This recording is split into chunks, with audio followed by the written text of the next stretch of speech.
Olá, meu nome é Júlia Vaz e eu, a professora Sabrina Durignon e Ana Gianazzi, desenvolvemos durante um ano a pesquisa intitulada Covid-19 as regiões administrativas do Distrito Federal, a relação entre as mortes causadas na pandemia e o direito fundamental à moradia adequada. Para isso, a gente tem como mote central da pesquisa a seguinte pergunta: a relação entre o direito fundamental à moradia e as taxas de mortalidade por Covid-19 nas periferias do Distrito Federal? Para isso, a gente se utilizou de alguns métodos, dentre eles a revisão bibliográfica de autores de direitos fundamentais e de direitos humanos. Além disso, nos utilizamos de algumas teorias sociológicas e filosóficas sobre a questão de divisão de centro e periferia das cidades brasileiras. E, por fim, a gente se utilizou dos autores de direito urbanístico e do urbanismo em geral para verificar como foi a construção de Brasília e o direito à moradia nesse período. Além disso, pelo método indutivo e análise documental, a gente buscou um índice para demonstrar a inadequação das moradias e a gente utilizou do índice do déficit habitacional e pelo levantamento de dados para verificar a importância do direito à moradia no período de Covid, a gente levantou as recomendações da OMS e da Secretaria de Saúde do Distrito Federal do período de 12 de março a outubro de 2020. A partir da análise quantitativa, a gente levantou as políticas públicas do Distrito Federal, de algumas secretarias, como a SEDU, CODAB, SED, SEGOV, Casa Civil do DF, no período de 12 de março até outubro de 2020 também. Ao verificar as recomendações da OMS, a gente observou que há sim a importância do direito à moradia a partir dessas 4 recomendações que está aí em tela. A gente constata dessa forma a importância do direito à moradia, principalmente no que tange à quarentena individual,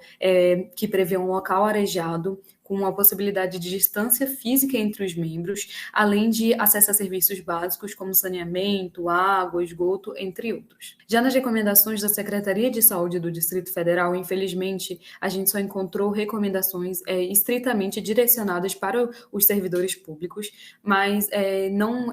relacionadas ao direito à moradia, por isso nós não levantamos nenhuma dessas ações. Já no que tange ao índice de moradia adequada, a gente utilizou o déficit habitacional.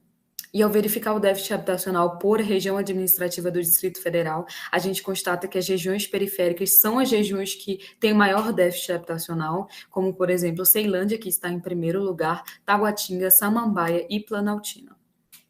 Ao verificar a taxa de mortalidade por Covid-19, a gente vê que Ceilândia, no dia 3 de 8 de 2021, é em disparado a que tem maior taxa de mortalidade, com 1.487 mortos, seguida de Taguatinga, com 929, Samambaia, com 780, Plano Piloto, com 644 e Gama, com 568 mortos. Ao correlacionar esses dados, a gente verifica que há sim uma ligação entre o direito à moradia e a taxa de mortalidade por Covid-19, porque quando analisamos aqui a Ceilândia, Taguatinga e Samambaia, as 3 primeiras colocadas do déficit habitacional são as mesmas 3 primeiras colocadas do número de mortos por coronavírus. Além disso, é importante verificar que Ceilândia tem um número de déficit muito maior do que a segunda colocada, e a mesma questão se verifica aqui na taxa de mortalidade. O número de mortalidade em Ceilândia é muito maior do que em Taguatinga, que é a segunda colocada. As políticas públicas relacionadas à moradia, como a gente falou, foi verificada ações da SEDU, CODAB, SEDES, SEGOV e a Casa Civil. Aqui está explicando a nomenclatura de cada um. E a gente verifica que do total de 110 ações públicas levantadas, 45 delas foram formuladas pela CODAB, 24 foram formuladas pela SEGOV, 22 pela SEDU e 19 pela SEDES. Infelizmente, na Casa Civil, a gente não constatou nenhuma política pública. E quando a gente verifica a RA que mais recebeu política pública de moradia, vem o Plano Piloto, com 17 das 110, Ceilândia com 12 políticas públicas, São Sebastião com 9, Taguatinga com 7, Samambaia com 6 e as demais, como a gente verifica aqui no slide. Ademais, a gente vê que, sim, constata-se que o GDF ele tomou medidas preventivas relacionadas à moradia no período de Covid-19, porém essas políticas públicas elas se comportam de maneira desigual quando a gente verifica a malha urbana. E, por fim, a gente vê que mesmo que o GDF tenha direcionado políticas públicas à RA com déficit habitacional e número de mortos por Covid-19, elas não foram capazes de barrar a taxa de mortalidade por Covid-19.